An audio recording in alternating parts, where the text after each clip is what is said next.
കൂർഗ് അല്ലെങ്കിൽ കുടക് ഇവിടെ വന്നിട്ടുണ്ടെങ്കിൽ മസ്റ്റായിട്ട് കാണേണ്ട കുറച്ച് സ്ഥലങ്ങളുടെ പേരാണ് പറയാൻ പോകുന്നത്. കണ്ടു നോക്കിയാലോ. ബാ. തലക്കാവേരിയാണ് നമ്മുടെ ഫസ്റ്റ് സ്പോട്ട്. അതായത് കാവേരി നദി ഉത്ഭവിക്കുന്ന സ്ഥലം.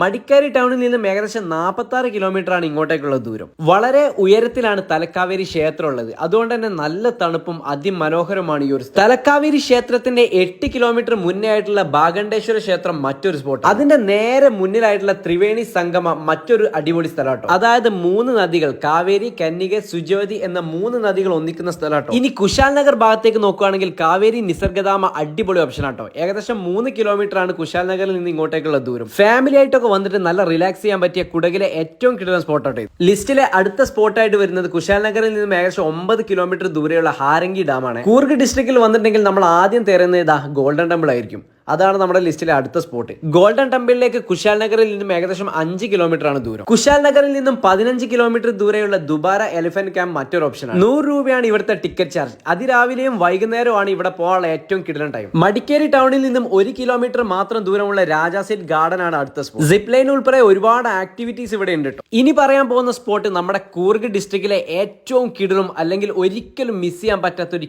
കിടലൻ സ്പോട്ടാട്ടോ. മണ്ടൽപ്പെട്ടി വ്യൂ പോയിന്റ്. അതായത് മടിക്കേരിയിൽ നിന്നും ഏകദേശം 19 കിലോമീറ്റർ ആണ് ഇങ്ങോട്ടേക്കുള്ള ദൂരം. സൺറൈസ് കാണുക എന്നുള്ളത് തന്നെയാണ് ലക്ഷ്യം. പക്ഷെ ഒരു രക്ഷയില്ല കേട്ടോ. അപ്പൊ വീഡിയോ ഇഷ്ടമായെങ്കിൽ മാക്സിമം ഷെയർ ചെയ്യണേ.